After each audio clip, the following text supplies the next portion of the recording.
Good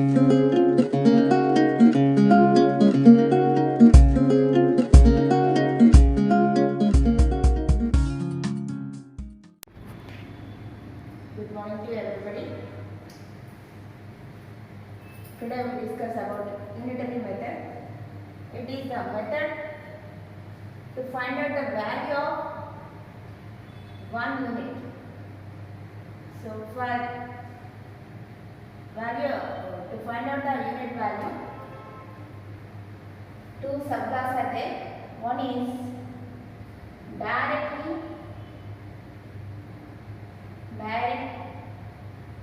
proportional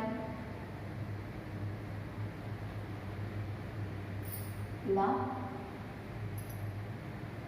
and another one is indirect or inverse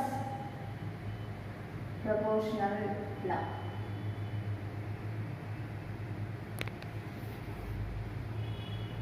So in this, what is direct proportional law? If I compare two things, if value of the one thing is increased, relatively the other also increased, then that is direct proportional. Best example,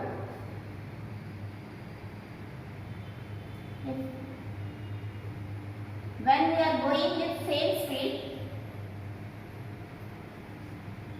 for 1 kilometer travel takes 15 minutes. If you are going to 5 kilometers, it takes more time. That means somewhere that is 75 minutes. So here distance increase 1 to 5. So time also increase. So distance is directly proportional to time when speed is constant. Like that. Some more examples. Here,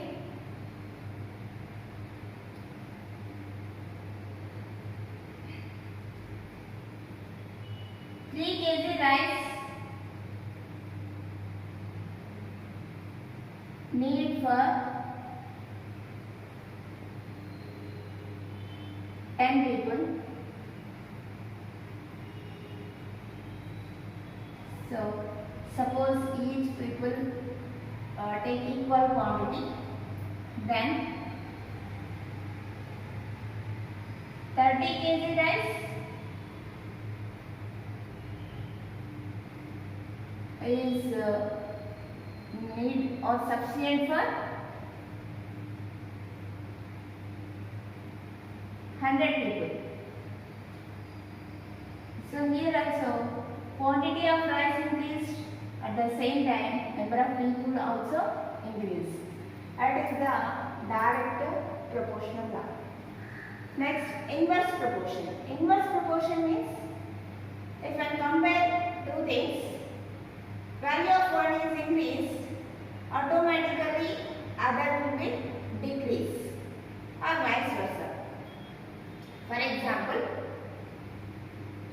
when if you will travel 5 km per hour, you reach the destination in 30 minutes. If you are going 15 km per hour, here speed 5 to 15 increase here, then time will be decrease. So when 5 km per hour 30 minutes and 15 km per hour, it will take some less time than this. So you may be 10 minutes or 5 minutes like this. So 10 minutes. So here speed increase, automatically time decrease. That is inverse proportion.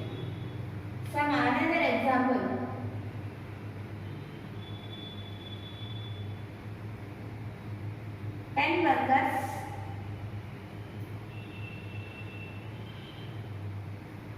finish a job in 10 days, the 2 workers finish the same job. To finish the same job take more days, that is 50 days. So here workers decrease but days increase. So when workers decrease, automatically time or working time automatically increase, or vice versa. That means when workers increase, days will be decrease. That is inverse proportion. These two laws very important to do this to do problems in this unitary method. We discuss some examples. Example 1. If 8 books cost 680 rupees, what will be the cost of such 15 books? So 8 books cost 680 rupees. Then what is the cost of one book? First think it. It is more than 68 or less than 68? So less than 680. So here observe that books quantity decrease, automatically price quantity also decrease. That means it is directly proportional. So both are directly proportional. Then 1 by 8. So it is lesser value 1 by 8 into 680. It is value of one book. That is 8 are 64, 48 5 are. So one book cost is 85. So we have to find out the cost of 15 such books. So cost of 15 books equal to 15 by 1 into 85. That is 15 5s are 75. 15 8s are 120 plus 7, 127.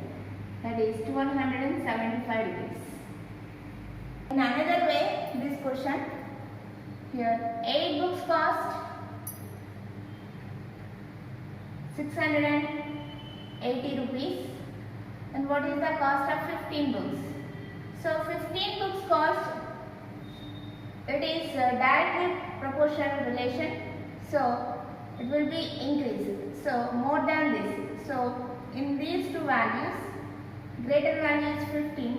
So here also coming greater value. So greater by smaller. That is 15 by 8 into 680. That is 8 ones, 8 8s, 8 5s. 15 5s are 75. 15 8s are 120 plus 7, 127. That is cost of 15 books equal to 1275. That is directly we have to without finding the value of unit. Example 2. 15 chairs cost 1530 rupees. How many such chairs can be bought with 4590 rupees? So here 15 cost of 15 chairs equal to 1530 rupees. By using unitary method, you have to find out the cost of one chair. One chair equal to, it is less than this, so let's buy more. 1 by 15 into 1530. So here division, carefully you should observe this. 15 ones are 15, 0, bring down 3. So 3 is not equal by 15, so should put 0 here. Next bring down, this also 0. That is now 15 2s are 30. So some are doing 15 ones, 15 2s 12. Like that is wrong. So it is equal to cost of one chair equal to 102 rupees.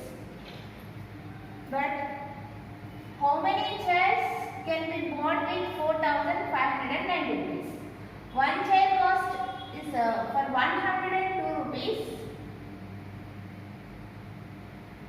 can bought one chair. For 4,590 rupees, you can bought more chairs. So that is 4,590 by 102, more by less into 1. That is 102. It is in that table of greater table, 17th table. 17 is 102. 17 twos are 34. 11 plus 11, 9. That means 119. 119, that is 17 sevens are 119, 0. And 6 fours are 24. 27 minus 24, 3. 3 0 means 30. 6 5s are. So how many chairs can bought? 45 chairs you can bought. So directly, for example, here in this question, for 1530 rupees, we can bought 15 chairs. For 4590 rupees, it is greater value is, so we can bought more chairs than 50. So more by less, that is 4590 by 1530 into 50. So 0 0 cancel. Here observe this, 3 3s are 9, 3 15s 45. So 153 3s, 3 15s 45 chairs. How many chairs we can bought? 45 chairs. Example 3. If 6 men can do a work in 32 days, in how many days will 24 men complete the same work? Here work is same. Members for workers and time. For workers and time, it is indirect proportion. For example, 6 men can complete a work in 32 days. For 24 men. So here men will be increased. Automatically days will be decreased. That means inverse proportion. Inverse proportion means this by this. So 6 by 24 into 30. That is 8 3s, 8 4s, 3 2s. They take only 12 days. So sorry, that is 2 into 4 equal to 8 days. So for 24 men, take only 8 days to complete that work. In this question, it is indirect proportion. When indirect proportion, you have to find out the value of question mark. Then take numerator by denominator into this. Cost of 3 chairs and 5 tables is 444. If each table cost is 60 rupees, then find out the cost of each chair. So here, cost of 3 chairs and 5 tables equal to 444 rupees. And under the data, cost of 1 table equal to 60 rupees. Then what we have to find out here? Cost of 1 chair. So 1 table equal to 60 rupees. We'll substitute here. 3 chairs plus 5 into 1 chair cost 60 rupees equal to 444. That is 3 chairs cost equal to 444 minus 5 into 60, 300. Therefore, cost of 3 chairs equal to 144. Cost of 1 chair equal to this 3 send to this side, 144 by 3. That is 3 4s are 12. 14 minus 12 2, 2 4 24, 3 8 are 24. So cost of 1 chair equal to 48 rupees.